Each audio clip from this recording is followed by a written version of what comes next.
Ilang opisyal ng gobyerno ang naaresto sa magkakahiwalay na operasyon sa Caraga Region. Lahat sila nahulihan ng mga baril.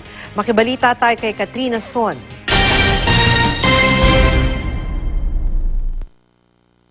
Sa bisa ng search warrant, sinalakay ng mga operatiba ng Criminal Investigation and Detection Group ng PNP ang bahay ng 4 na opisyal ng gobyerno sa Caraga Region.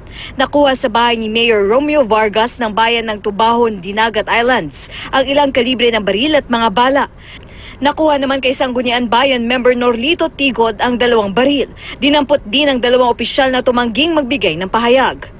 Sa bayan naman ng Tagbina, Surigao del Sur, naaresto si Vice Mayor Antonio Adlao. Nakuha sa bahay ng Vice Alcalde ang isang caliber 38 revolver at mga bala.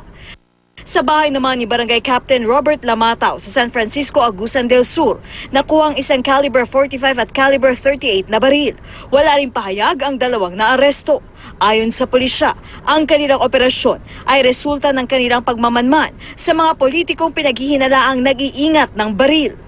All of these firearms have no license, no pertinent documents whatsoever to show the illegality of possessing the same. Maharap ang 4 sa reklamong paglabag sa RA 10591 o Comprehensive Law on Firearms and Ammunitions. Sabi ng pulisya, magsasagawa pa sila ng kaparehong operasyon sa iba pang opisyal sa Caraga Region bago ang pagsisimula ng campaign season sa mga lokal na kandidato sa March 29. Katrina Son, GMA News.